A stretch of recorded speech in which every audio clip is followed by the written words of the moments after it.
সামান্য একটি টুপি পরাকে কেন্দ্র করে ১৩ বছরের শিশু মাদ্রাসার ছাত্র নাজিমউদ্দিনের জীবন অবসান হলো।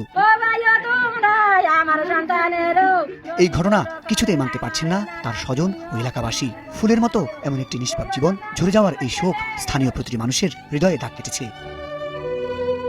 এই হত্যাকাণ্ডের সাথে জড়িত থাকার অভিযোগ উঠেছে নিহত নাজিমের সহপাঠী ১৫ বছর বয়সী আবু সাইদের বিরুদ্ধে।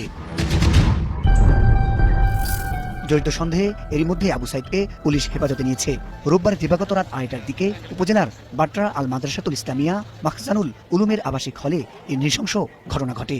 নিহত নাজিমউদ্দিন ওই উপজেলার চাষিরহাট ইউনিয়নের জাহানাবাদ গ্রামের ওবায়দুল্লাহর ছেলে।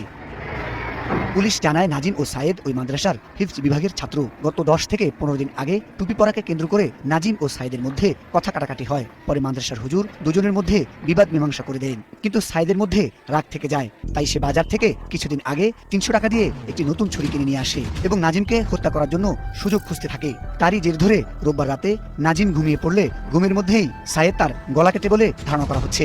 গলা কাটার ঘোংরানি শুনতে পেয়ে হুজুর ও অন্য ছাত্ররা জেগে যায়। পরে ছুরিসহ সায়েদকে আটক করে। আমার ভাইয়ের